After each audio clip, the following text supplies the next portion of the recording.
एक सौतेली बहन की बदल गई किस्मत। पिता ने अपनी लाडली बेटी को बचाने के लिए बांध दिया दूसरी बेटी को एक कुरूप अपाहिज के पल्ले। मगर ये क्या, वो तो निकला दुनिया का सबसे हैंडसम अमीर आदमी।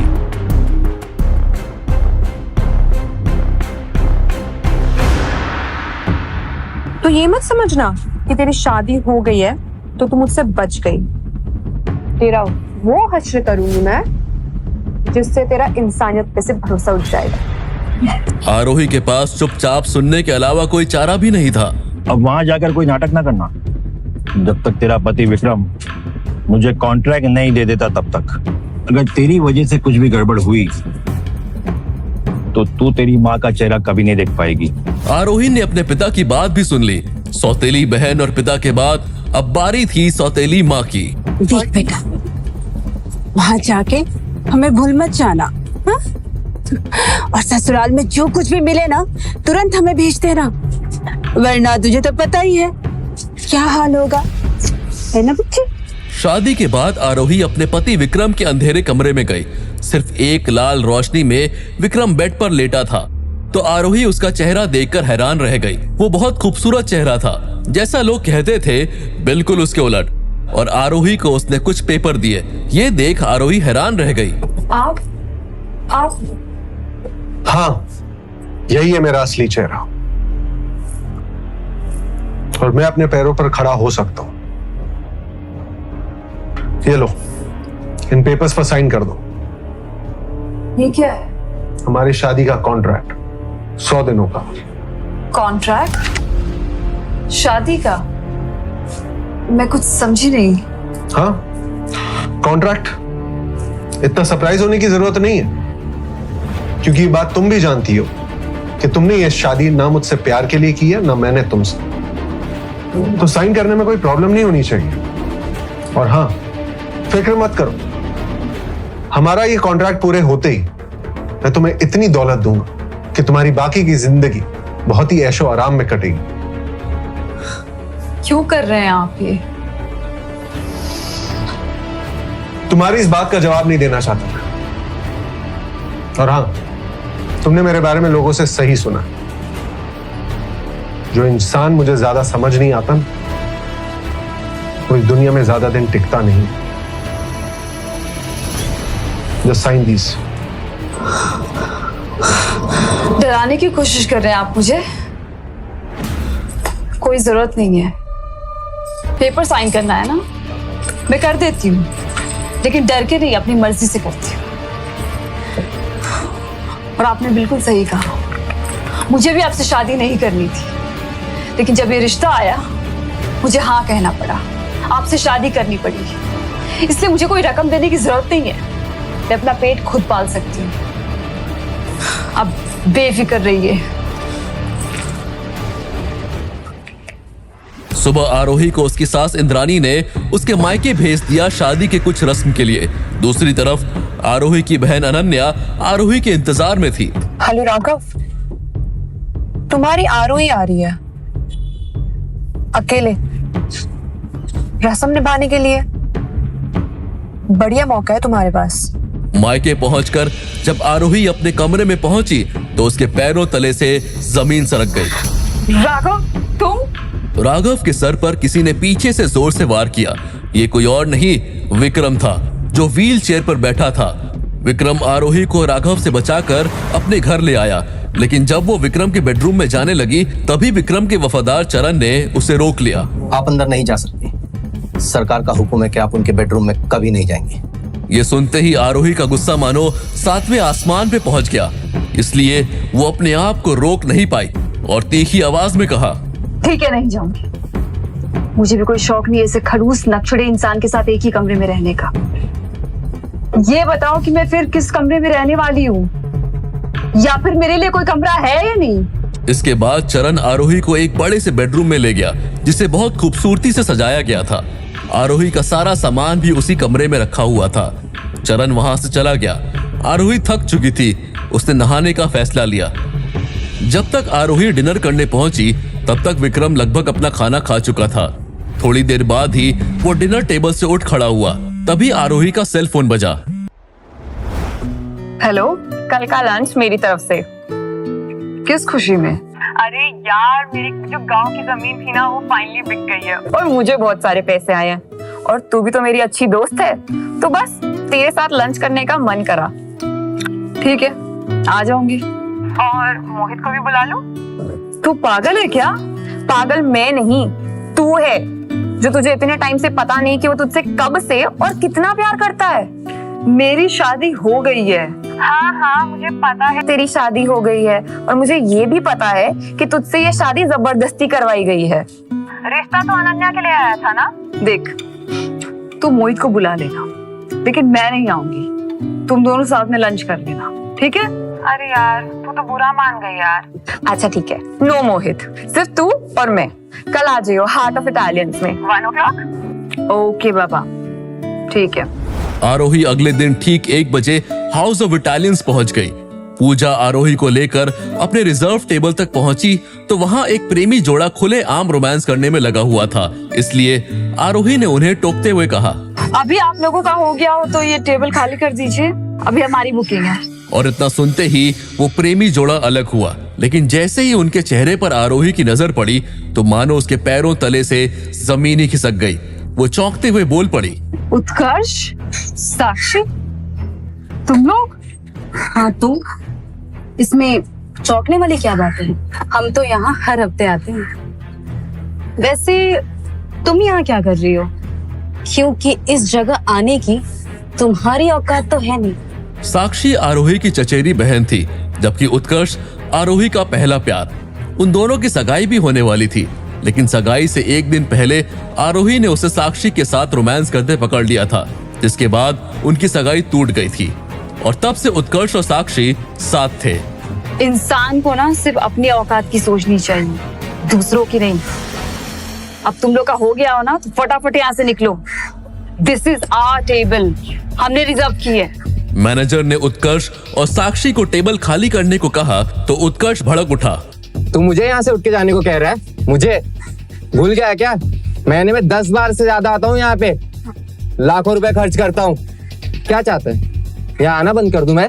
मैनेजर ऐसा कीमती ग्राहक गंवाना नहीं चाहता था। मैम, आप मेरे साथ आइए, मैं आपको इससे भी बेहतर टेबल देता हूँ। हमने ये टेबल बुक कराई है, हम यहीं बैठेंगे। आपको सच का साथ देना चाहिए, और आप हमें ही बोल रहे हैं। ये टेबल हमने रिजर्व की हुई है, इन्हें कोई और टेबल दे दीजिए ना। आप दोनों नहीं मानोगे। मतलब? क्या मतलब?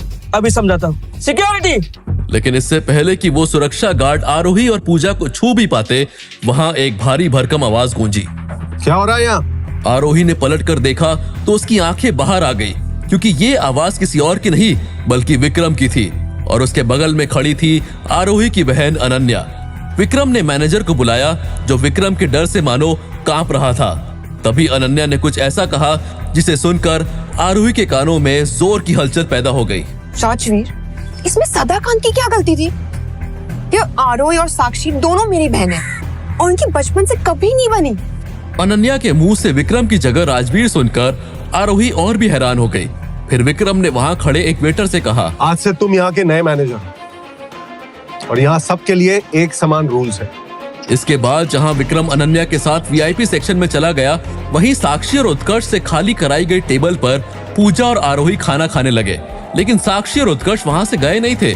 एक जोर का मुक्का पड़ा, जिसके 2 दांतों के साथ साथ वो खुद भी जमीन पे जा गिरा। ये मुक्का उसे विक्रम ने मारा था, जो उसे और भी मारना चाहता था, लेकिन आरोही ने उसे रोक लिया। आरोही ने विक्रम का हाथ पकड़ लिया। विक्रम भौचक्का रह गया, जबकि मौका देख के उत्कर्ष तूफान की तरह वहां से भाग खड़ा हुआ। शर्म नहीं आई तुझे अपनी बहन के बॉयफ्रेंड के साथ ये सब करते हुए? हाँ, इसके बाद मेरे राजवीर के आसपास तू दिखी ना तो तेरे पति को रिकॉर्ड करके सब भेज दूंगी, समझी? राजवीर। ये देखते ही अनन्या गुस्से, जलन और डर से भर गई, क्योंकि विक्रम ने आरोही के इस कदम का विरोध भी नहीं किया। अनन्या ने खुद से बात करते हुए कहा, राजवीर कहीं आरोही के चक्कर में तो नहीं फंस गया? नहीं, मैं ऐसा नहीं होने दे सकती। मैं किसी भी सूरत में ये होने नहीं दे सकती। और अगर ऐसा हो गया तो मेरे हाथ से एक अमीर प्रेमी नहीं कहूंगी मैं सिर्फ, बल्कि आरोही राजवीर को यह भी बता देंगी कि उस रात कमरे में मैं नहीं आरोही थी उसके साथ। अगर राजवीर को ये पता लग गया तो वो मुझे मौत से भी बदतर सजा देगा, क्योंकि मैंने उसे खुद बताया था कि उस दिन होटल इंपीरियल में मैं उसके साथ थी। अनन्या नहीं चाहती थी कि विक्रम को पता चले कि उस रात वो उस कमरे में आरोही और विक्रम के जाने के बाद आई थी और वहीं उसे राजवीर की अंगूठी मिली थी। उसने जिंदगी में कभी इतनी कीमती अंगूठी नहीं देखी थी। अगले ही दिन वो उसे बेचने बाजार में निकल पड़ी थी। ये अंगूठी आपके पास कैसे आई?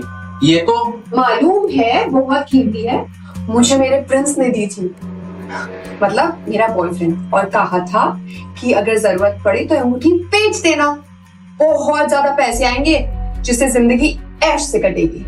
तो बताइए क्या कीमत दोगे आप इस अंगूठी की? अनन्या ने ये बातें बड़ी सहजता से बोली थी। ये सोचकर शायद सुनार को यकीन हो जाए कि उसने ये अंगूठी चुराई नहीं है, लेकिन सुनार एक पल को भी ये मानने को तैयार नहीं हुआ कि वो सच बोल रही है। उसे अब डर लगने लगा कि कहीं सुनार उसे चोर समझकर पुलिस ना बुला ले, जो वो किसी भी सूरत में नहीं चाहती थी।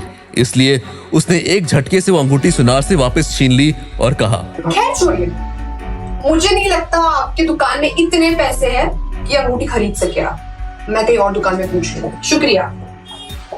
इसके बाद अनन्या वहां से निकल गई, लेकिन अब उसके कदम बड़ी तेजी से आगे बढ़ रहे थे। वो जल्द से जल्द अपने घर पहुंचना चाहती थी, क्योंकि उसे ये लग रहा था कि सुनार ने जरूर पुलिस को कॉल किया होगा। लेकिन इससे पहले कि वो कोई ऑटो या टैक्सी ले पाती, एक बड़ी लग्जरी कार ने उसका रास्ता ब्लॉक कर दिया, जिसमें से अगले ही पल एक महिला उतरी जिसने एक महंगा सूट पहना हुआ था। हेलो मिस, मेरा नाम शनाया है। क्या आप बता सकती हैं कि जो अंगूठी अभी आप बेचने की कोशिश कर रही थी वो आपको कहां से मिली? ये सुनते ही अनन्या का दिल जोरों से धड़कने लगा। वो अब समझ चुकी थी कि शायद इस अंगूठी ने उसको बहुत बड़ी परेशानी में डाल दिया है। इसलिए उसने अंगूठी निकाली और शनाया की ओर बढ़ाते हुए गिड़गिड़ाने लगी। देखिए, मैं सच कह रही हूँ, मैंने अंगूठी चोरी नहीं की है। मुझे अंगूठी उस दिन होटल इंपीरियल के कमरे में मिली थी। आप चाहे तो अंगूठी रख लीजिए, बट मेरी जान बख्श दीजिए प्लीज। क्या सच में अनन्या ने वो अंगूठी नहीं चुराई थी? क्या हुआ था उस रात होटल इंपीरियल में? आखिर कैसे पहुंची होटल के कमरे में आरोही? क्या है उस अंगूठी का राज? आओ बैठो। आरोही को पता था कि जब तक उसे अपनी मां नहीं मिलती तब तक उसे महेश्वर को झेलना पड़ेगा। इसलिए वो बिना कोई बहस किए अंदर बैठ गई। महेश्वर ने राख से भरा कलश आरोही को दिखाया। उसे देखते ही आरोही चौंक गई। अगर तुमने मेरी बात नहीं मानी तो ये राख तुम्हारी माँ की राख भी हो सकती है। महेश्वर जानता था कि आरोही को डराकर अपना काम करवाने के लिए इतना बोलना काफी था। आपके बोलने पर शादी की है मैंने। आप क्या चाहते हैं? आप अपने पति को जाकर बोल, तुम पर अटैक करने वाले गुंडों को ढूंढने के लिए जो उसने 24 घंटे दिए थे ना, मैं उन्हें ढूंढ नहीं पाया हूं। और अब 24 घंटे हो गए। मुझे डर लग रहा है कि वो मेरे साथ कुछ कर ना दे। उसको जाकर बोल ये मैटर बंद करने के लिए। और वैसे भी तुम्हें कुछ हुआ तो नहीं ना? तुम तो अच्छी हो।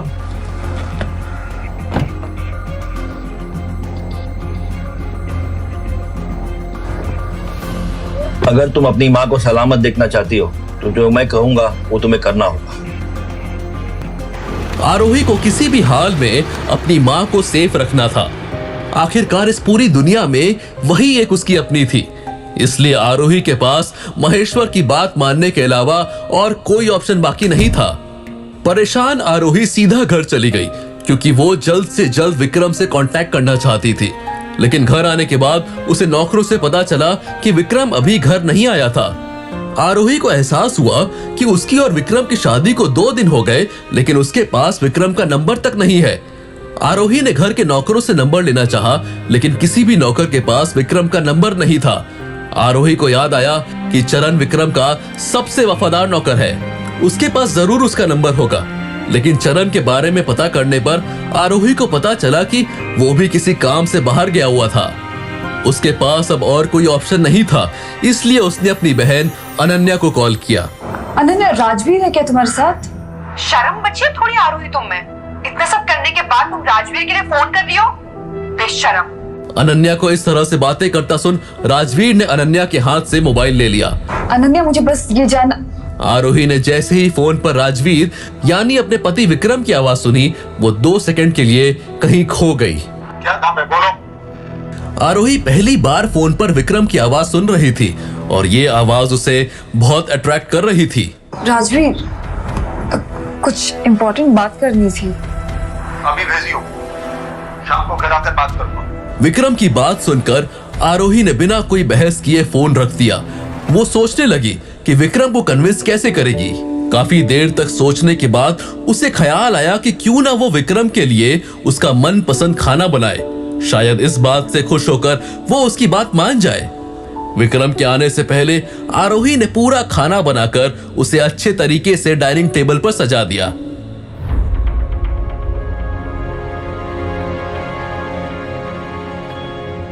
विक्रम जैसे ही घर आया तो उसे खाने की खुशबू आने लगी। उसने देखा कि टेबल पर कई ऐसी चीजें थी जो उसके पसंद की थी।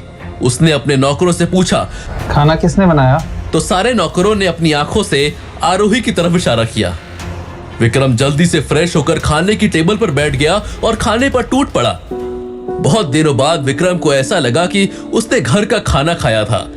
खाना तो पसंद आया था, लेकिन साथ ही उसे आरोही के फोन कॉल वाली बात याद आ गई। इतना क्या इंपॉर्टेंट काम आ गया था जो मुझसे बात करने के लिए तुमने अपने बहन के फोन पे कॉल किया था? मुझ पर अटैक करने वाले लोगों के बारे में पता लगाने के लिए आपने जो मेरे पापा को काम दिया था, उस मैटर को क्लोज कर दीजिए। वैसे भी मैं अब सेफ हूँ, तो इस मैटर को बढ़ा के मैं अपने पापा की मुश्किलें और नहीं बढ़ाना चाहती। वो 24 घंटे अब पूरे हो चुके हैं, मैं अब कुछ नहीं कर सकता। चरण महेश्वर को पकड़ने ऑलरेडी निकल चुका है। और हाँ, ये मत सोचना कि आज तुमने मेरे लिए ये डिनर बनाया तो मैं अपनी बात बदल लूंगा। मेरा डिसीजन नहीं चेंज होगा। विक्रम की बात सुनकर आरोही को समझ आ गया था कि चाहे वो कितनी भी कोशिश कर ले, विक्रम उसकी बात नहीं मानेगा। सॉरी माँ, मेरी लाख कोशिशों के बाद भी मैं आपको सेफ नहीं रख पाई। सिर्फ एक दिन ऐसा खाना बनाने से कुछ नहीं होगा। अगर तुम अगले 30 दिन इसी तरह डिनर बनाती रही तो मैं अब शायद तुम्हारी बात मान लूं। बिल्कुल, मैं 30 दिन क्या, 2 महीने, 4 महीने, इनफैक्ट पूरी लाइफ तुम्हारे लिए खाना बनाने के लिए रेडी हूँ। इतना बोलते ही आरोही रुक गई। उसे याद आया कि ये शादी 100 दिनों के कॉन्ट्रैक्ट की थी। आरोही की बात पूरी होने पर विक्रम ने चरण को कॉल किया और महेश्वर को कुछ ना करने का ऑर्डर देकर फोन काट दिया। आरोही को इस बात की खुशी थी कि विक्रम ने उसकी बात मान ली और महेश्वर भी उसकी मां को नुकसान नहीं पहुंचाएगा। विक्रम की तरफ अट्रैक्ट होती हुई आरोही की फीलिंग गुस्से में बदल गई।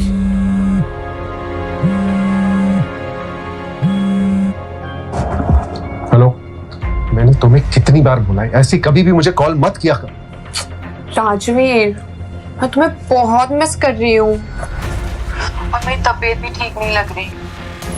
प्लीज मुझे मिलने आ जाओ ना। बीमार हो तो डॉक्टर के पास जाओ, मेरे आने से क्या बदल जाएगा? अनन्या जानती थी कि राजवीर इतनी आसानी से नहीं मानेगा।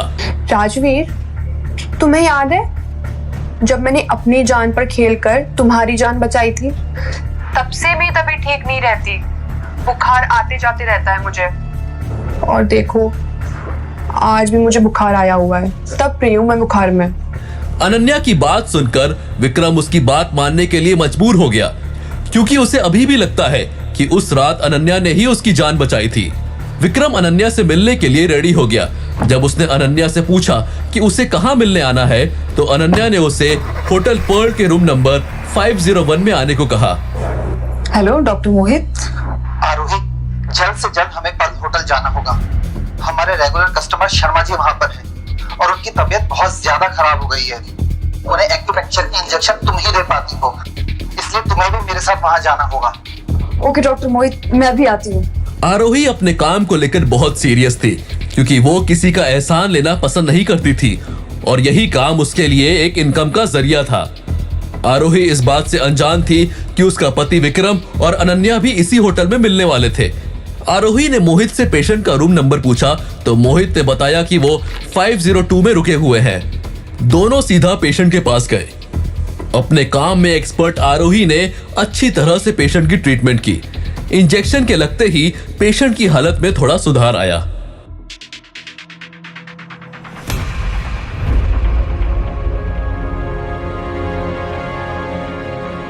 तुम इतनी रात को इस आदमी के साथ यहां क्या कर रही हो? नहीं सर,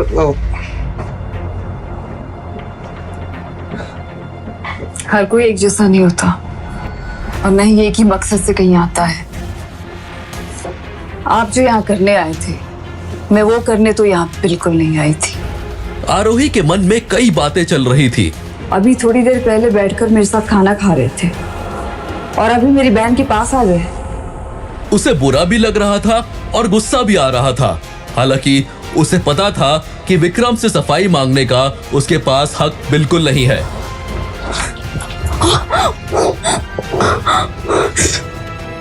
वहां खड़े मोहित और अनन्या ये देखकर दंग रह गए थे। उन्हें कुछ समझ नहीं आ रहा था कि आखिर आरोही के लिए राजवीर इतना कंसर्न क्यों हो जाता है। मुझे नीचे उतारो, मैं खुद चलकर जा सकती हूँ। इतनी चोट भी नहीं आई है मुझे कि मैं खुद चल ना पाऊँ। विक्रम आरोही की बातों को अनसुना करते हुए कार पार्किंग एरिया में खड़ी अपनी गाड़ी की तरफ बढ़ता गया। विक्रम को गाड़ी की तरफ आता देख ड्राइविंग सीट पर बैठी लेडी स्वर्णा ने कार का डोर अनलॉक कर दिया। स्वर्णा भी विक्रम की ड्राइवर थी। विक्रम आरोही को कार के बैक सीट पर बैठाकर उसके पैर में लगी चोट को देखने लगा। आरोही विक्रम की बात नहीं सुन रही थी, इसलिए विक्रम ने थोड़ा चिढ़ते हुए कहा, तुम्हें कितनी बार बताया है कि जब तक वो कॉन्ट्रैक्ट लागू है तुम्हें उसी हिसाब से रहना होगा। आज से, इनफैक्ट अभी से तुम जहां भी जाओगी मुझे बताकर जाओगी। आप मेरे फ्रीडम को मुझसे छीन रहे हैं। मैं इस तरह गुलामी नहीं कर सकती। अब चाहे कॉन्ट्रैक्ट में आपने कितने भी क्लॉज लगाए हों, मैं नहीं मानने वाली, क्योंकि मैं कल ही आपसे डिवोर्स ले लूंगी। वैसे भी आप अपनी गर्लफ्रेंड से शादी करने वाले थे ना, तो अब आपको ज्यादा वेट नहीं करना पड़ेगा। आरोही की बात सुनकर विक्रम के चेहरे पर एक स्माइल आ गई। उसने हंसते हुए कहा, तुम ये भी नहीं कर सकती, क्योंकि तुमने खुद उस पेपर पर साइन किया था जिसमें यह भी मेंशन था कि अगले 100 दिनों से पहले तुम तलाक नहीं ले सकती हो। विक्रम की बात सुनकर आरोही को गुस्सा तो आया, लेकिन विक्रम को पहली बार हंसता देखकर आरोही सब भूल गई और उस चेहरे की हंसी में जैसे कहीं खो गई। आरोही अपने ख्यालों में थी, तभी कार का दरवाजा अचानक बंद होने के कारण आरोही का ध्यान टूटा। विक्रम कार के बाहर से स्वर्णा को बोला कि वो आरोही को घर ड्रॉप कर दे। कार अब होटल की वीआईपी पार्किंग से निकल चुकी थी। दूसरी तरफ आरोही के होटल से जाने के बाद भी मोहित और अनन्या वहीं होटल में खड़े थे। अनन्या का गुस्सा अब 7वें आसमान पर था। अनन्या मोहित की किसी भी बात का जवाब दिए बिना वहां अपने होटल के कमरे में आई और मोहित के मुंह पर कमरे का दरवाजा बंद कर दिया और बेड पर जाकर बैठ गई। तभी अनन्या के फोन पर राजवीर का कॉल आया। कॉल पिक करके वो जल्दी से बोली, कहाँ चले गए थे? मैं नहीं आ पाऊंगा, तुम वापस घर चली जाओ। ये सुनते ही अनन्या चिढ़ गई। उसे इस बात का यकीन होने लगा था कि आरोही और राजवीर के बीच कुछ तो चल रहा है। अनन्या ने अपने फोन से शहर के सबसे बड़े गैंगस्टर को कॉल लगाया। वो इस गैंगस्टर से न्यू ईयर की पार्टी पर मिली थी और उसके साथ अनन्या की अच्छी पहचान थी। गैंगस्टर के कॉल पिक करते ही अनन्या ने कहा, तुम्हारे लिए काम है, लेकिन 20 लाख रुपए लगेंगे। वो लड़की अब विक्रम की वाइफ है। ऐसे में उसकी वाइफ को मारने का रिस्क लूंगा तो मेरी जान को भी खतरा हो सकता है। 10 लाख से ज्यादा नहीं दूंगी। काम हो जाने पर मुझे कॉल करना। इतना बोलकर अनन्या ने आगे का प्लान बताकर फोन काट दिया। अगली सुबह आरोही जब फ्रेश होकर अपने कमरे से बाहर आई तो उसने देखा कि विक्रम का स्टडी रूम खुला था। विक्रम के स्टडी रूम में जाने की परमिशन किसी को नहीं थी। बिना किसी काम के चरण भी वहां नहीं जाता था। ऐसे में कमरा खुला देखकर आरोही को लगा कि विक्रम आ गया होगा, इसलिए वो स्टडी रूम की तरफ गई। कमरे में कोई नहीं था, लेकिन वहां चेयर पर एक नेकलेस पड़ा हुआ था, ठीक वैसा ही जैसा आरोही को उसकी मां ने दिया था। वो नेकलेस उसके बर्थडे वाली रात वाले हादसे के बाद से नहीं मिल रहा था। बिल्कुल वैसा ही नेकलेस देखने के बाद आरोही उसे ठीक से देखने के लिए स्टडी रूम के अंदर जाने लगी तो चरण ने उसका हाथ पकड़कर बाहर खींच लिया और बोला, ऐसे आपका हाथ पकड़ने के लिए माफी चाहता हूँ मैडम, लेकिन सरकार के इस कमरे में जाने की इजाजत किसी को नहीं है। आप क्यों उनके गुस्से का शिकार होना चाहती हैं? चरण ने अभी अपनी बात पूरी की ही थी तभी आरोही के फोन पर अननोन नंबर से कॉल आया। उसने कॉल पिक किया तो दूसरी तरफ से आवाज आई, आरोही, मैं बोल रही हूँ अनन्या। तुम्हारी माँ घर आ गई हैं और बार बार तुम्हारा नाम लेकर तुमसे मिलने की जिद कर रही हैं। अगर हो सके तो तुम जल्दी घर आ जाओ। वो भागकर बाहर गई। उसे लगा कि जितनी जल्दी वो अपनी माँ के पास पहुंच जाए, इसलिए जैसे ही उसे अपने घर के बाहर एक कैब दिखी वो बिना कुछ सोचे उसमें बैठ गई। गाड़ी में बैठते ही आरोही ने देखा कि ड्राइवर उसकी तरफ देखकर एक भयानक हंसी हंस रहा था और अगले ही मिनट उसने एक रुमाल पर केमिकल डालकर आरोही के नाक पर रखकर उसे बेहोश कर दिया। उसके बाद ड्राइवर उसे एक पुराने खंडहर में ले गया जहां रस्सी से उसके हाथ पैर बांध दिए। कुछ देर बाद आरोही के मुंह पर एक जग पानी फेंकते हुए उसे होश में लाया। कितने टाइम से तुम्हारा पीछा कर रहा हूं। पागल हो गए हो तुम? क्योंकि तुम शायद भूल गए हो कि अब मैं किसकी बीवी हूँ। उस बीमार इंसान से मुझे क्या डरना। अब मैं जैसा बोल रहा हूँ वैसा करो। उसने कुछ सोचकर नाटक करते हुए गैंगस्टर से कहा, देखो मैं भी मरना नहीं चाहती, इसलिए मेरे पास तुम्हारी बात मानने के अलावा और कोई ऑप्शन नहीं है, लेकिन मेरे हाथ खोलोगे तभी तो मैं तुम्हारी बात मान पाऊंगी। आरोही के मुंह से ये बात सुनकर गैंगस्टर खुश हो गया और उसने आरोही के हाथ पैर खोल दिए। हाथ पैर खोलते ही चुपके से पर्स से एक्यूपंक्चर का इंजेक्शन निकालकर गैंगस्टर के पेट में लगा दिया। इंजेक्शन के लगते ही गैंगस्टर जमीन पर गिर गया। अपने बॉस को ऐसे बेहोश देखकर वहां उसके साथ खड़े दो गुंडे आरोही पर हमला करने दौड़े, पर आरोही ने खुद को बचाते हुए उन दोनों को भी इंजेक्शन लगा दिया। उसने अपने बैग से मोबाइल निकाला और पुलिस का नंबर डायल किया। बेहोशी की दवा जो गैंगस्टर ने उसे सुंघाई थी और चाकू लगने की वजह से आरोही खुद को संभाल नहीं पाई और पुलिस से कॉल कनेक्ट होने से पहले वहीं जमीन पर बेहोश होकर गिर गई। विक्रम अपनी गाड़ी में बैठकर एक बहुत ही जरूरी मीटिंग के लिए शहर से बाहर जा रहा था। इस मीटिंग के लिए विक्रम ने 2 साल तक लगातार मेहनत की थी। गोल्डन ग्रुप, जिसके साथ वो मीटिंग के लिए जा रहा था, भारत के सबसे बड़े वेंचर कैपिटल ग्रुप्स में से एक था। मीटिंग से ठीक 3 मिनट पहले विक्रम गोल्डन ग्रुप के हेडक्वार्टर्स के बाहर पहुंच चुका था। विक्रम गाड़ी से उतरने ही वाला था कि एकदम से उसका फोन बज उठा। उसे चरण का कॉल आ रहा था। उसने उसका कॉल तुरंत उठा लिया। जो भी है जल्दी बताओ, मीटिंग के लिए लोग वेट कर रहे हैं। सरकार, ये आरोही मैडम के बारे में है। दरअसल उन्हें एक कॉल आया था तो वो जल्दबाजी में घर से निकल गई। मुझे लगा कि वो अपने किसी पेशेंट की इमरजेंसी ट्रीटमेंट के लिए गई होंगी, पर काफी देर तक जब नहीं लौटी तो मैंने उनके क्लिनिक जाकर पूछा, मगर वहां तो पता चला कि ऐसी कोई इमरजेंसी थी ही नहीं। मैंने तुरंत आरोही मैडम को कॉल किया, लेकिन उनका फोन तब से नॉट रीचेबल आ रहा है। मैंने उनकी लास्ट लोकेशन का पता लगाने की कोशिश की तो किसी वेयरहाउस की लोकेशन बताई। सर, पता नहीं क्यों ऐसा लग रहा है कि कुछ बुरा हुआ है। मुझे लगता है मैडम। इससे पहले कि चरण अपनी बात पूरी कर पाता, विक्रम ने स्वर्णा से कहा, गाड़ी घुमाओ, और फोन पर कहा, चरण मुझे वेयरहाउस की लोकेशन भेजो। कहकर उसने कॉल काट दिया। विक्रम तुरंत गाड़ी से उतरा और लात मारकर वेयरहाउस का दरवाजा तोड़ दिया। स्वर्णा भी उसके पीछे गई। अंदर जाते ही उसने देखा कि आरोही एक लाश की तरह वहां जमीन पर पड़ी है। उसके आसपास 3 और लोग बेहोश पड़े हैं। वो सीधा उसके पास गया और उसका सर अपनी गोद में रख के सबसे पहले उसने उसकी हार्ट बीट चेक की। यहाँ का माहौल देखकर तो किडनैपिंग लग रही है सर। विक्रम की नजर एक्यूपंक्चर की सुइयों पर पड़ी। लगता है आरोही ने अपने आप को बचाने के लिए ये सुइयां इन गुंडों को चुभा दी, पर किसी चीज के वार से वो बेहोश हो गई। पर कोई आरोही को किडनैप क्यों करेगा? जल्दी से जल्दी गाड़ी से फर्स्ट एड किट लेकर आओ। जैसे ही स्वर्णा फर्स्ट एड किट लेकर आई, विक्रम ने तुरंत आरोही के हाथ पे लगा घाव साफ किया और उस पर दवाई लगाई। उसके बाद वो आरोही को उठाकर गाड़ी की तरफ ले गया। उसने आरोही को पिछली सीट पर लेटाया और खुद उसका सर अपनी गोद में रखकर बैठ गया। आरोही ने उसे कस के पकड़ लिया और बेहोशी में कहने लगी, मैं तुमसे बहुत प्यार करती हूँ, मुझे कभी छोड़ के मत जाना माँ।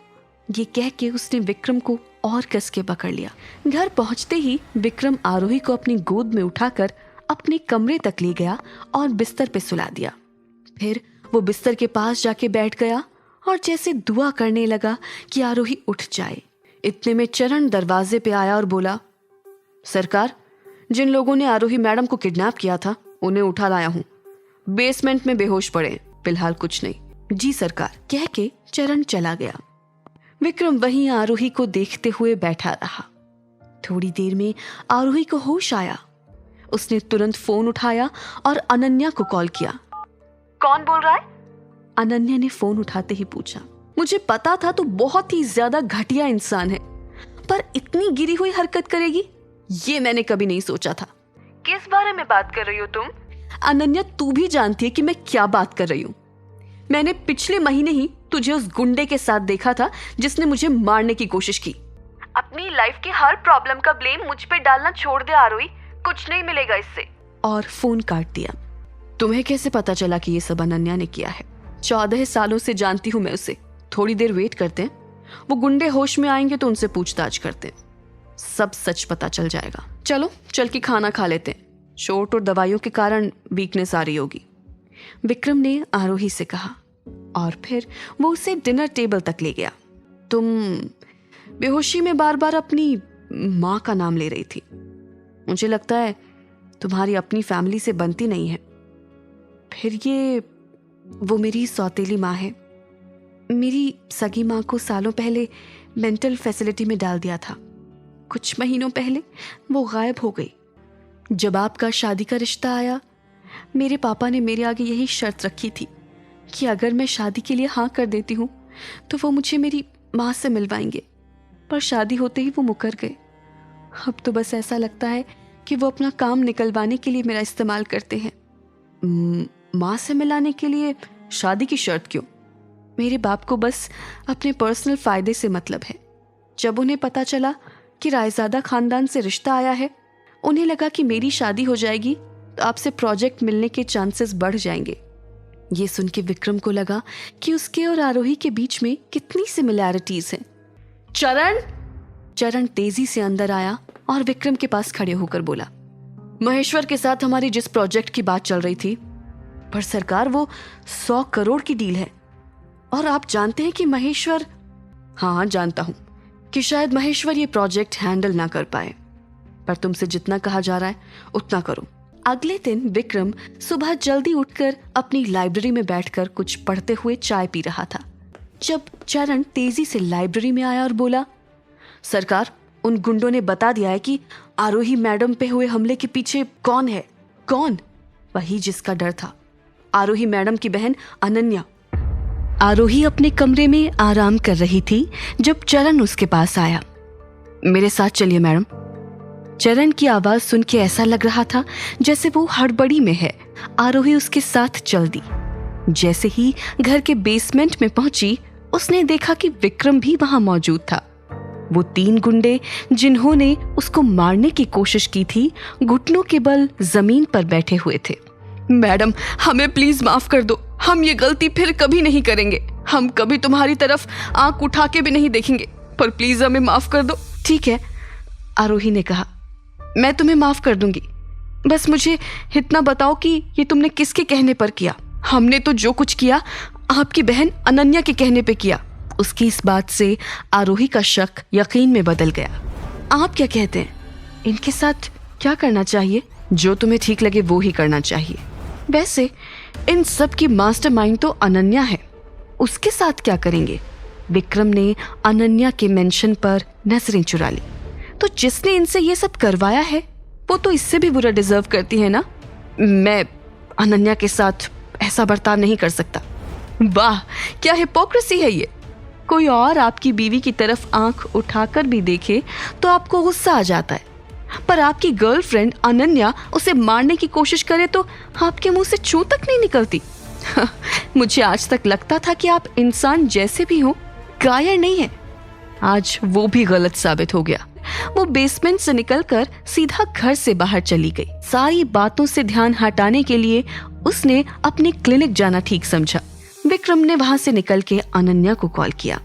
फोन उठाते ही अनन्या चहकते हुए बोली, हाय बेबी, मैं अभी तुम्हारे बारे में सोच रही थी। I miss you so much. Vikram ये सब बकवास सुनने के मूड में नहीं था। मुझे 10 मिनट में रोज गार्डन में मिलो। अनन्या को विक्रम की इस रूड टोन की आदत थी। ओके बेबी, मैं तुम्हारा वेट करूंगी, जल्दी आना। थोड़ी देर बाद विक्रम अपनी गाड़ी लेकर अनन्या से मिलने रोज गार्डन पहुंचा। ये मत सोचना मैंने तुम्हें इसलिए जाने दिया क्योंकि मुझे किसी भी तरह की कोई फीलिंग्स है। ये सिर्फ इसलिए है क्योंकि तुमने उस रात मेरी जान बचाई थी। पर मैंने किया क्या है? नाटक मत करो। तुम अच्छी तरह जानते हो कि तुमने क्या किया है। We are over. आज के बाद मुझे कभी कॉल मत करना प्लीज। ऐसा मत करो। जो औरत अपनी बहन के साथ ऐसा कर सकती है वो किसी की सगी क्या होगी? कहकर विक्रम वहां से तुरंत निकल गया। अनन्या ये सुन के किसी स्टैचू की तरह वहां खड़ी हो गई। उसे ये सोच के गुस्सा आ रहा था कि आरोही ने उसके बॉयफ्रेंड को उसके खिलाफ भड़काया है। दूसरी तरफ आरोही अपने क्लिनिक के पास वाले रेस्टोरेंट में बैठकर खाना खा रही थी। वो पानी लेने के लिए उठी ही थी कि अनन्या वहां पहुंच गई। तू अपने आप को समझती क्या है? हाँ, तेरी वजह से राजवीर ने मुझसे ब्रेकअप कर लिया है। खुश है तू अब? आरोही ये बात सुन के सच में खुश हो गई। तुझे जरा भी शर्म है? कह के वो आरोही को मारने के लिए उसकी तरफ बढ़ने ही लगी थी कि एकदम से उसे लगा जैसे वो पैरालाइज हो गई है। क्या किया तूने? मैं हिल क्यों नहीं पा रही हूँ? वैसे तो तेरे घटियापने की कोई दवाई नहीं है, पर इस सुई पर लगी दवाई से कम तू अपना घटियापन जगह जगह नहीं फैलाएगी।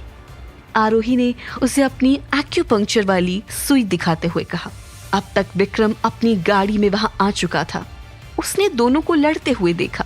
अनन्या से ब्रेकअप करने के बाद विक्रम को पूरा यकीन था कि अनन्या कुछ न कुछ उल्टा सीधा करेगी, इसलिए उसने आरोही के क्लिनिक आने का फैसला किया था। अनन्या ने सरकास्टिक टोन में कहा, पापा को विक्रम का प्रोजेक्ट मिल चुका है। ऐसा नहीं हो सकता। उन्होंने कहा था कि प्रोजेक्ट साइन होने पे मुझे माँ से मिलवाएंगे। आरोही कुछ समझ नहीं पा रही थी। उसने तुरंत अपना बैग उठाया और अनन्या को वहीं पड़ा हुआ छोड़कर वहां से जाने लगी। बाहर निकलते ही उसे विक्रम की गाड़ी वहां खड़ी दिखी। विक्रम ने दरवाजा खोला और आरोही को अपने पास बुलाया। आपने मेरी वजह से अनन्या से ब्रेकअप किया? विक्रम ने हाँ में सर हिला दिया और वो वहां से जाने लगी कि विक्रम ने उसे रोककर एक अंगूठी दी और उसे पहनने को कहा। यह अंगूठी मेरे लिए बहुत स्पेशल है और मैं चाहता हूं कि मेरी पत्नी ये अंगूठी अपनी उंगली में पहने। आरोही ये सुन के शर्मा सी गई और अंगूठी पहन के वहां से चली गई। वो ये नहीं जानती थी कि उसके अंगूठी में एक जीपीएस ट्रैकर था जिससे आरोही की लोकेशन हमेशा विक्रम को पता चलती रहे। दूसरी तरफ आरोही सीधे महेश्वर एंड कंपनीज पहुंची। वो सीधा महेश्वर के केबिन में चली गई। और कितना झूठ बोलोगे आप मुझसे? आरोही थोड़ा लिहाज रखो, ये मेरा ऑफिस है। मैं लिहाज रखूं? माँ से मिलाने के नाम पे मेरा रिश्ता तय करें आप। विक्रम से बचने के लिए मेरी माँ को मारने की धमकी दे आप। विक्रम से प्रोजेक्ट मिल जाने के बाद भी मुझे मेरी माँ से ना मिलवाए आप और मैं लिहाज रखूं? आरोही टेक्निकली मैंने तुमसे कोई झूठ नहीं बोला है। एक बिजनेस डील को पूरा होने में टाइम लगता है, तो जब तक मेरे पास डील के पूरे पैसे नहीं आ जाते मैं तुम्हें तुम्हारी माँ से नहीं मिला सकता।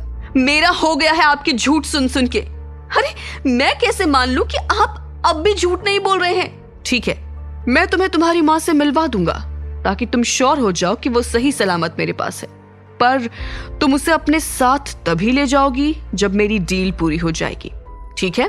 उसने तुरंत हाँ में सिर हिला दिया। ठीक है, मैं आज ही तुम्हें तुम्हारी माँ से मिलवा दूंगा, लेकिन फिलहाल तुम बाहर जाओ और थोड़ा वेट करो, मैं अपनी मीटिंग खत्म करके आता हूँ। आरोही के बाहर जाते ही महेश्वर मीटिंग रूम से निकलकर अपने ऑफिस के कैबिन में गया और अपनी पत्नी सुधा को कॉल करके वहां बुला लिया। क्या तुम पागल हो गए हो? अगर आरोही अपनी माँ से मिल लेगी तो उसे वो राज पता चल जाएगा। 14 साल से इस राज को राज बनाए रखने में हमारे कितने पैसे खर्च हुए, उस आरोही की माँ को पागल साबित करके पागल खाने भेजना इतना आसान नहीं था। अरे मेरी माँ, थोड़ा धीरे बोलो। मैं भी कोई कच्चा खिलाड़ी नहीं हूँ। जब तक हमारा मकसद पूरा नहीं हो जाता, मैं सच को बाहर नहीं आने दूंगा। इतना बोलकर महेश्वर बाहर चला गया। कार पार्किंग में एक काली कार महेश्वर के पास रुक गई। महेश्वर ने आरोही से कहा, अगर अपनी माँ से मिलना चाहती हो तो जैसा मैं बोल रहा हूँ वैसा ही करो। सबसे पहले अपना फोन ऑफ कर लो। अगर मुझे पता चला कि तुमने थोड़ी सी भी चालाकी की है तो उसी वक्त तुम्हारी माँ से मिलने का सपना टूट जाएगा। जैसे ही आरोही फोन ऑफ करके कार में बैठी, कार में बैठे ड्राइवर ने उसकी आंखों पर एक काली पट्टी बांध दी। उसके बाद महेश्वर ने उसे सख्त हिदायत दी कि जब ड्राइवर बोलेगा कि लोकेशन पर आ गए हैं, उसके बाद ही इस पट्टी को उतारना। बीच में कोई होशियारी नहीं चलेगी।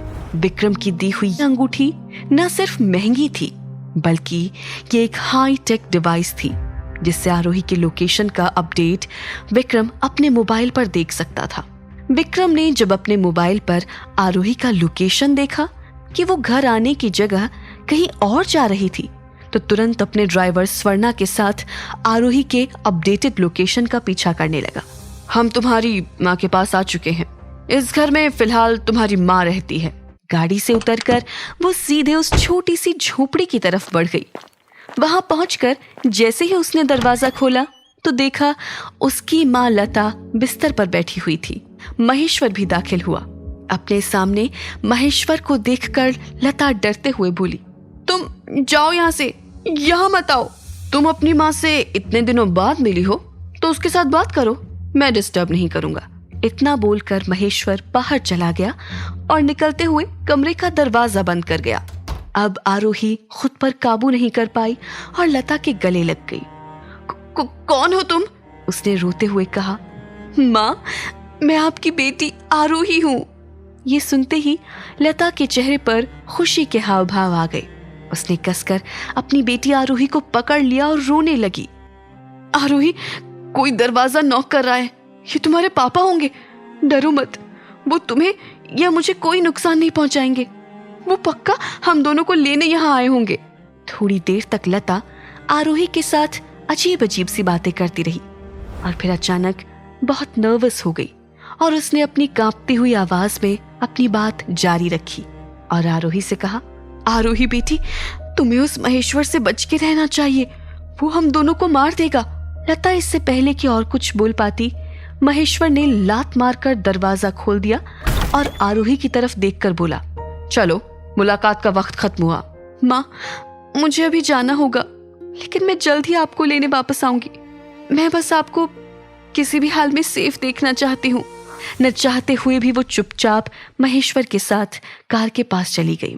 कार के पास खड़ी होकर वो अभी भी उस कमरे की तरफ देख रही थी जहां उसकी बेबस माँ थी। महेश्वर ने आरोही की तरफ आंखों पर बांधने के लिए वही काली पट्टी बढ़ाई जिसे बांधकर आरोही इस जगह आई थी। आरोही अपने हाथों में काली पट्टी लेकर कार में बैठ ही रही थी कि उसने देखा सामने से एक शानदार कार धूल उड़ाती हुई उसकी तरफ आ रही थी। आरोही अपनी गाड़ी से बाहर आकर देखने लगी। गाड़ी ठीक महेश्वर की कार के पास आकर रुकी। दरवाजा खुलते ही चरण उतरा और एक व्हील चेयर खोली। इसके बाद स्वर्णा ने पीछे वाली सीट का दरवाजा खोला और विक्रम को उतारकर व्हील चेयर पर बैठाया। मैं यहाँ अपनी वाइफ और उसकी माँ को लेने आया हूँ। माफ कीजिएगा विक्रम जी, आपके लिए अच्छा होगा कि आप मेरे फैमिली मैटर्स में ना पड़े। आप अपनी पत्नी को लेकर यहाँ से जा सकते हैं, लेकिन उससे ज्यादा कुछ करने की इजाजत मैं आपको नहीं दूंगा। आपको क्या लगता है मैं आपसे परमिशन मांग रहा हूँ? मैं वही करूंगा जो मैंने अभी अभी कहा। विक्रम की बात सुनकर महेश्वर कुछ बोलता इससे पहले उसके गुंडों के सरदार ने गुस्से में विक्रम की तरफ देखा और बोला, आज तू गया। उसके आदमी विक्रम पर हमला करने दौड़े। महेश्वर उन लोगों को रोकना चाहता था, मगर तब तक बहुत देर हो गई थी। हालांकि गुंडे विक्रम तक पहुंच पाए इससे पहले ही विक्रम के साइड में खड़े चरण और स्वर्णा ने गन निकाली। ये सब देखकर महेश्वर की आंखें फटी की फटी रह गई। उसकी अब अपनी जगह से हिलने की भी हिम्मत नहीं हो रही थी। आरोही हैरान थी। वो बिना वक्त गवाए सीधा अपनी माँ के कमरे की तरफ गई। वहां अभी भी 2 गुंडे खड़े थे। लेकिन किसी ने डर के मारे आरोही को अंदर जाने से रोका नहीं। आरोही दरवाजा खोलकर कमरे में गई और बोली, चलो माँ, घर चलो। आरोही जल्दी से लता को बाहर ले गई और उसे विक्रम की गाड़ी में बैठा दिया। उसके बाद आरोही ने स्वर्णा के हाथ से गन छीनी और लेकर महेश्वर के सामने दाग दी। देखो बेटा, तुम ऐसा नहीं कर सकती, भूलो मत, मैंने तुम्हें जन्म दिया है, मैं तुम्हारा पिता हूं। तुम मेरा क्या, किसी भी लड़की का बाप होने लायक नहीं है।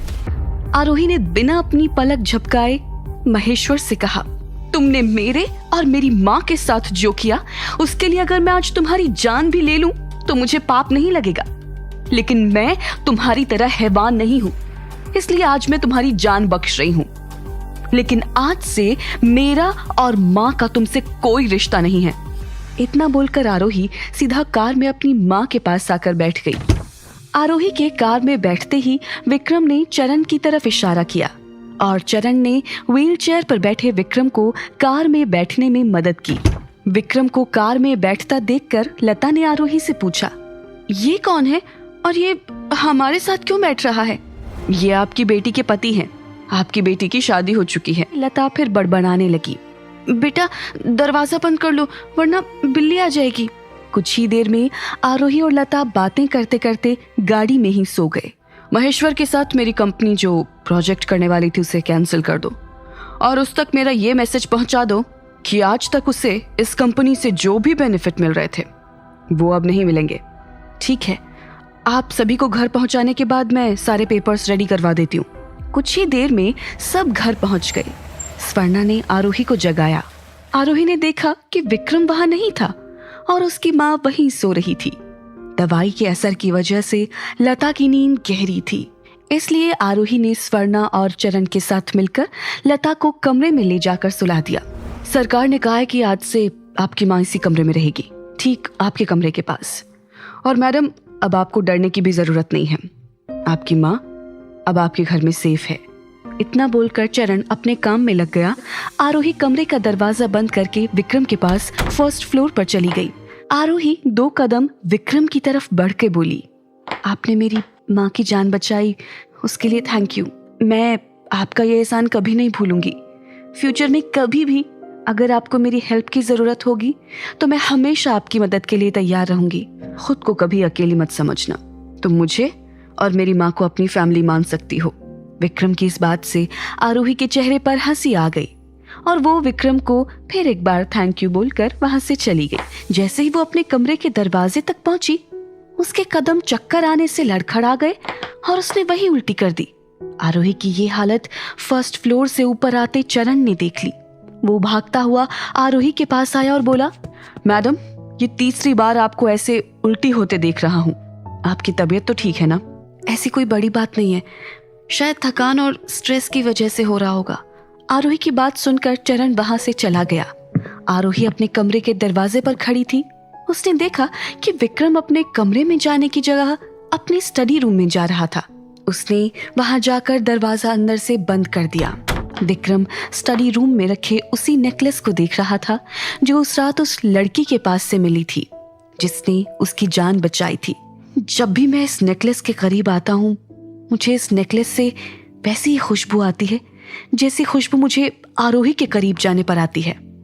अनन्या ने कहा कि उसने उस रात मेरी जान बचाई थी, लेकिन पता नहीं क्यों मेरा मन ये मानने को तैयार ही नहीं होता। विक्रम अभी भी ये सब सोच रहा था कि तभी किसी ने स्टडी रूम का दरवाजा नॉक किया। कम इन। इसी के साथ दरवाजा खोलकर चरण दाखिल हुआ। सरकार, बुरा न मानो तो एक बात बोलूं? सरकार, आपने कई बार मैडम की मदद की, उनकी जान बचाई, यहाँ तक कि उनकी माँ की जान बचाकर उन्हें भी घर ले आए। इन सबको देखते हुए साफ पता चलता है कि आपको आरोही मैडम की बहुत परवाह है। आप आरोही मैडम के साथ ये कॉन्ट्रैक्ट वाली शादी खत्म कर दो। आरोही मैडम से बोल देना कि वो 100 दिनों वाला कॉन्ट्रैक्ट एक झूठ था और आप दोनों सही में पति पत्नी हो हमेशा के लिए। चरण की ये बातें सुनकर विक्रम ने कोई जवाब नहीं दिया और उसे बाहर जाने के लिए बोल दिया। उसके जाने के बाद विक्रम चरण की बातों पर गौर करता हुआ आरोही के बारे में सोचने लगा। विक्रम कमरे में खड़ा मुस्कुरा रहा था, तभी कमरे के दरवाजे पर उसने एक लंबे हैंडसम आदमी को खड़ा देखा। आलोक भैया, आप यहाँ कब आए? तुम तो अपने भाई की ड्यूटी जानते हो। अभी भी एक मिशन पर हूं जिसकी वजह से फोन यूज नहीं कर सकता, इसलिए तुम्हें उस दिन भी इन्फॉर्म नहीं कर पाया था और आज भी बिना बताया आ गया। लेकिन थैंक गॉड तुम आज मुझे मिल गए। ये बोलते हुए आलोक की नजर नेकलेस पर गई। मैं 3 दिन पहले जब तुमसे मिलने आया था तब तुम्हें ढूंढता हुआ इस कमरे में आया तो ये नेकलेस मुझे यहाँ मिली।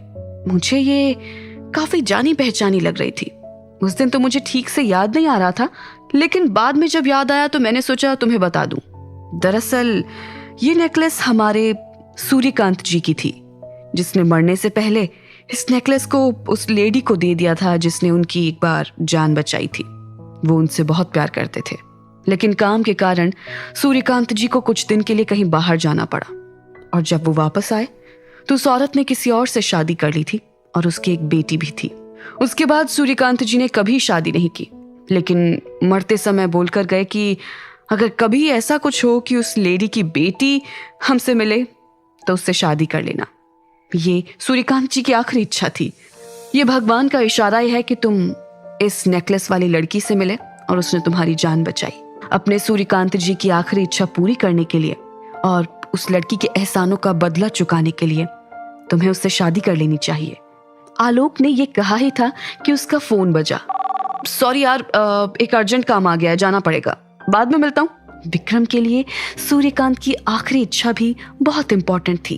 कुछ सोचते हुए उसने अपना मोबाइल उठाया और अनन्या को कॉल करके पूछा, कहाँ हो तुम? तरफ अनन्या ने विक्रम को उसी सिटी हॉस्पिटल के बाहर मिलने बुलाया था जहां आरोही चेकअप के लिए आई थी। अनन्या ने हॉस्पिटल के बाहर आकर अपने चेहरे को मेकअप की मदद से थोड़ा बीमार जैसा बना लिया ताकि वो राजवीर की सहानुभूति हासिल कर पाए। थोड़ी देर बाद एक सुंदर लिमिटेड एडिशन कार अनन्या के सामने आकर रुक गई, जिससे अनन्या का बॉयफ्रेंड बाहर आया। अनन्या खुशी खुशी राजवीर के पास गई और उसने कहा, राजवीर, कल जब हमारी लड़ाई हो गई थी उसके बाद से मैं बहुत दुखी थी और इसलिए तब से कुछ खाया भी नहीं, जिसके कारण मेरी तबीयत खराब हो गई थी, इसलिए मैं हॉस्पिटल आई हुई थी। मैंने अपनी बहन के साथ जो किया उसकी वजह से क्या तुम अभी भी यही सोचते हो कि मैं बुरी लड़की हूँ? अगर तुम्हें भी ऐसा लगता है तो मेरे जीने की कोई वजह ही नहीं रह जाएगी। मैं अभी अपनी जान दे दूंगी। अनन्या के इतने रोने से और उसकी जान लेने की बात से विक्रम को कोई खास फर्क नहीं पड़ रहा था, लेकिन सूर्यकांत के साथ अनन्या का कनेक्शन होने के कारण वो उसे मरने भी नहीं दे सकता था। विक्रम ने अनन्या का ध्यान भटकाते हुए अपनी जेब से वो नेकलेस निकाला और अनन्या से पूछा, क्या तुम इस नेकलेस को जानती हो? सच बताना, क्योंकि अगर तुमने झूठ बोला तो मुझसे बुरा कोई नहीं होगा। तुम ऐसा सोच भी कैसे सकते हो कि मैं तुमसे झूठ बोलूंगी? ये नेकलेस मेरा है, जो मुझे मेरी माँ ने दिया था। इसे मैं हमेशा पहने रखती थी, लेकिन जिस रात मैंने तुम्हारी जान बचाई थी उसके बाद से ही मुझे नहीं मिल रहा था। अनन्या की बात सुनकर न जाने क्यों विक्रम के चेहरे पर एक उदासी छा गई, इसलिए उसने नेकलेस को अपनी जेब में वापस रखते हुए अनन्या से कहा, शादी की डेट वही होगी जैसा मैंने पहले कहा था। आज से 96 दिन बाद हमारी शादी होगी। मेरी तुमसे एक रिक्वेस्ट है, क्यों ना शादी से पहले हम एंगेजमेंट करके एक रिलेशन में बन जाएं? ऐसा करने से मुझे इस रिलेशनशिप में थोड़ा सेफ फील होगा। ठीक है, हमारी एंगेजमेंट कल होगी, जगह और टाइम मैं बाद में बता दूंगा। तुम यहाँ क्या कर रही हो? ये सुनते ही विक्रम भी पीछे अनन्या की तरफ मुड़ा। उसने देखा कि आरोही अपने हाथ में एक पेपर लिए वहां खड़ी थी। विक्रम और आरोही अपनी जगह पर खड़े एक दूसरे को देख रहे थे। तभी अनन्या दौड़कर आरोही के पास गई। उसने आरोही का हाथ पकड़कर झूठे आंसू बहाते हुए कहा, आरोही, मैंने तुम्हारे साथ जो किया उसके लिए मुझे माफ कर दो। तुम्हें पता है, मेरी इस हरकत की वजह से राजवीर भी मुझसे बहुत गुस्सा था, लेकिन बाद में उसे लगा कि मैंने अपनी इनसिक्योरिटी में आकर ये सब किया था, तो उसने मुझे न सिर्फ माफ कर दिया बल्कि शादी के लिए भी प्रपोज किया। तुमने सुना ना, कल हमारी एंगेजमेंट है। मैं तुम्हें अभी इनवाइट कर देती हूँ, तुम जरूर आना। अनन्या ने जब अपनी बात खत्म की तो उसकी नजर आरोही के दूसरे हाथ में पकड़े पेपर पर गई। उसने आरोही से पूछा कि वो क्या है, तो आरोही बिना कोई जवाब दिए जल्दबाजी में वहां से जाने लगी। तेजी से चलने के कारण आरोही का पैर थोड़ा स्लिप हुआ। पैर स्लिप होने के कारण आरोही के हाथ से वो पेपर गिर गया। अनन्या ने जल्दी से जाकर उस पेपर को उठा लिया। आरोही, तुम प्रेग्नेंट हो? अच्छा, इसलिए तुम यहाँ सिटी हॉस्पिटल आई थी। क्या ये सच है? अगर हाँ तो कैसे, बताओ मुझे। इस रिपोर्ट पर मेरा नाम लिखा है, इसलिए रिपोर्ट तो मेरी ही है। और शायद आप भूल रहे हैं कि आप कल मेरी बहन के साथ एंगेजमेंट कर रहे हैं, तो आप उस पर ध्यान दीजिए। मैं अपनी पर्सनल बातें आपको क्यों बताऊं? अनन्या की बात पूरी भी नहीं हुई थी कि विक्रम ने उसे अपनी आंखों से घूर कर चुप करा दिया और वहां से चला गया। अपने बॉयफ्रेंड की नजरों में तो मैंने आरोही की पूरी इमेज खराब कर दी है, लेकिन अभी मेरा काम पूरा नहीं हुआ है। ये न्यूज मैं खुद आरोही के पति को दूंगी। आरोही भी घर के लिए निकल गई थी। उसने एक कैब रोकी और उसमें बैठ गई। घर आकर सबसे पहले वो अपनी माँ के कमरे में गई। कमरे का दरवाजा बंद करके जैसे ही वो पीछे मुड़ी, उसने देखा कि विक्रम उसके सामने खड़ा था। मैं विक्रम हूँ, तुम्हारा पति। तो क्या अब तुम मुझे एक्सप्लेन करोगी? हम दोनों हस्बैंड वाइफ हैं, लेकिन ये तो आप भी जानते हैं कि हमारे बीच कभी ऐसा कुछ हुआ ही नहीं। इससे ये बात तो क्लियर है कि ये आपका बच्चा नहीं है। इससे ज्यादा मैं आपको क्या एक्सप्लेन करूं? वैसे भी कल आपकी एंगेजमेंट है, आप उस पर फोकस करें तो ज्यादा अच्छा होगा। मैं ये बात बिल्कुल बर्दाश्त नहीं करूंगा कि मेरी वाइफ किसी और के बच्चे की माँ बने। शादी के अगले दिन ही मुझे पता चला कि मेरे पति का अफेयर मेरी ही बहन के साथ चल रहा है, और इस कॉन्ट्रैक्ट को खत्म करने के बाद आप उससे शादी भी करेंगे। यहाँ तक कि एंगेजमेंट की डेट फिक्स हो गई। आपके हिसाब से ये सारी बातें जस्टिफाइड हैं, और बस मेरा प्रेग्नेंट होना गलत है। वैसे भी हमारे बीच कुछ नहीं था और ना कभी होगा। कुछ दिनों की बात है, फिर हमारे रास्ते अलग होंगे। मैं किसी भी हाल में अपने बच्चे को कुछ नहीं होने दूंगी। अपने बच्चे को सेफ रखने के लिए मैं अपनी माँ को लेकर यहाँ से भाग जाऊंगी। और सीधा सिटी हॉस्पिटल चली गई, जहाँ डॉक्टर ने आरोही को चेक करने के बाद उससे कहा, किसी भी तरह का ज्यादा स्ट्रेस लेने से तुम्हें कंसीव करने में प्रॉब्लम हो सकती है, और ये बच्चे के लिए अच्छा नहीं है। आरोही सोच रही थी कि वो किसी भी हाल में विक्रम के इरादे को कामयाब नहीं होने देगी। आरोही अभी ये सोच ही रही थी कि तभी उसके मोबाइल पर एक अननोन नंबर से कॉल आया। उसके कॉल रिसीव करते ही दूसरी तरफ से आवाज आई, विक्रम बात कर रहा हूँ, कहाँ हो तुम? मम्मी वापस आ गई हैं और आते ही तुम्हें ढूंढ रही हैं। मुझे कुछ काम था, इसलिए बाहर आई थी। इतना बोलकर उसने फोन काट दिया और घर के लिए निकल गई। घर पहुंचकर आरोही ने देखा कि उसकी माँ लता और विक्रम की माँ इंद्राणी दोनों फर्स्ट फ्लोर की लॉबी में बैठे खुशी खुशी बातें कर रही थी। तुम्हारी माँ के साथ बातें करके मुझे अच्छा लगा। हाँ, इनकी बातें थोड़ी उल्टी सीधी थी, जो मुझे थोड़ी कम समझ आई, पर पता नहीं क्यों मुझे ऐसा लग रहा है कि मैं इन्हें पहले से जानती हूँ।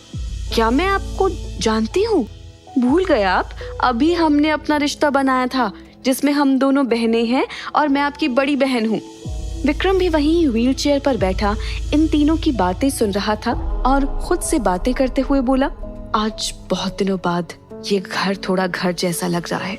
ये सब सिर्फ आरोही के कारण पॉसिबल हो पाया। इस ख्याल से उसके चेहरे पर छोटी सी स्माइल आ गई। वो बस आरोही की तरफ देख रहा था।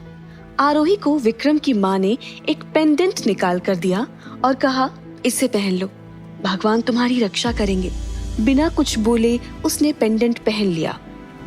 थोड़ी देर तक तीनों औरतों ने बातचीत की। अगली सुबह जब उसकी आंख खुली तो विक्रम बेड पर नहीं था। अपने बेड से उठकर आरोही जल्दी से तैयार होकर नीचे जा रही थी कि इंद्राणी ने उसे रोका और नाश्ते के लिए बोला, लेकिन आरोही ने मना कर दिया क्योंकि उसे क्लिनिक जाने के लिए लेट हो रहा था। आरोही ने डिसाइड किया कि वो आज ही अपनी माँ को लेकर वहाँ से चली जाएगी। आरोही घर से निकली, लेकिन क्लिनिक न जाकर वो सीधा एक ज्वेलरी स्टोर पर गई। ज्वेलरी स्टोर पर जाकर उसने ज्वेलर को अपनी अंगूठी दिखाते हुए कहा, मुझे इसे बेचना है, इसके कितने पैसे मिल जाएंगे? इसकी कीमत का आप अंदाजा नहीं लगा सकती, और अगर उन्हें पता लग गया कि आप इस अंगूठी को बेचने यहाँ आई हैं, तो वो मेरी जान ले लेंगे। इतना बोलकर ज्वेलर ने आरोही को अपने स्टोर से जाने के लिए बोल दिया। आरोही उस अंगूठी को लेकर कई स्टोर पर गई, लेकिन सब ने उस रिंग को खरीदने से मना कर दिया। आरोही रिंग को लेकर एक आलीशान होटल के बगल के स्टोर में गई। वहाँ से भी उसे वही जवाब मिला, लेकिन जब वो स्टोर से निकल रही थी तब उस स्टोर के मालिक ने आरोही से कहा, ये रिंग कोई ज्वेलर नहीं ले सकता, लेकिन इस बगल के आलीशान होटल में किसी बड़े अमीर आदमी की एंगेजमेंट हो रही है और वो यहाँ रिंग लेने आया था, लेकिन उसे कोई रिंग पसंद नहीं आई। आपके पास जो रिंग है वो काफी महंगी है। आप उस होटल में जाके उस आदमी को ये रिंग बेच सकती हैं, शायद वो आपकी रिंग खरीद पाए। आरोही रिंग लेकर अंदर गई। उस बड़े से हॉल में स्टेज पर लड़का और लड़की खड़े थे जिनकी एंगेजमेंट होने वाली थी। आरोही उनके पीछे खड़ी थी, इसलिए उन दोनों का चेहरा अभी तक नहीं देख पाई थी। आरोही ने स्टेज की तरफ अपने कदम बढ़ाते हुए कहा, एक्सक्यूज मी सर, वो आप। इससे पहले आरोही कुछ बोल पाती, उसके पैर के नीचे से जमीन खिसक गई। उसकी आंखें फटी की फटी रह गई। तभी एक लड़की की आवाज आई, आरोही, मुझे नहीं लगा था कि मेरी उस हरकत के बाद तुम मुझे माफ करके यहाँ एंगेजमेंट में आओगी। आरोही के कानों में आवाज तो जा रही थी, लेकिन उसकी आंखें अभी भी वहां खड़े हैंडसम से लड़के पर थी, जो कोई और नहीं उसका पति विक्रम था, जो आज राजवीर बनकर उसकी बहन अनन्या से एंगेजमेंट करने आया था। तुम दोनों को एंगेजमेंट के लिए कांग्रेचुलेशंस। आरोही रोती हुई वहां से जाने लगी, तभी अचानक उसके सामने उसका एक्स बॉयफ्रेंड उत्कर्ष आ गया। उसने आरोही के आंसू पोंछने की कोशिश की तो आरोही 2 कदम पीछे होकर वहां से जाने लगी। आरोही, मैं तुमसे अभी भी प्यार करता हूँ। जब भी वो साक्षी मेरे पास आती है, मुझे सिर्फ तुम्हारा ख्याल आता है। देखो, तुम्हारे पापा महेश्वर ने कहा था कि एक बार मेरी शादी साक्षी से हो जाएगी तो वो मुझे अपने बिजनेस का कुछ हिस्सा देंगे। मुझे उस साक्षी के साथ रहना नहीं है। बस एक बार बिजनेस मेरे हाथ आ जाए तो मैं उसे तलाक दे दूंगा और तुम्हारे बीमार पति के मर जाने के बाद हम दोनों शादी कर लेंगे। तुम्हें एक ही बात कितनी बार समझानी पड़ेगी। आरोही का बैलेंस बिगड़ गया और वहीं जमीन पर गिर गई। आरोही की हालत देखकर विक्रम को बहुत गुस्सा आया। उसने दांत पीसते हुए उत्कर्ष को जोर का चांटा मारा। इसके बाद वो उत्कर्ष को पीटने लगा। मारपीट की आवाज सुनकर सारे गेस्ट उस जगह पर आ गए। उत्कर्ष को मारने के बाद जमीन पर गिरी आरोही को विक्रम ने अपनी गोद में उठाया और उसी होटल के कमरे में ले गया। क्या अनन्या और विक्रम की एंगेजमेंट हो जाएगी? क्या माँ को लेकर भाग जाएगी आरोही? क्या होगी उस एंगेजमेंट वाली अंगूठी की असली कीमत, जिसे किसी की खरीदने की औकात नहीं है? ये जानने के लिए देखिए अगला एपिसोड सिर्फ पॉकेट FM के YouTube चैनल पर, और शादी के बाद के सारे एपिसोड सुनने के लिए डिस्क्रिप्शन में दी गई लिंक से डाउनलोड कीजिए पॉकेट FM ऐप।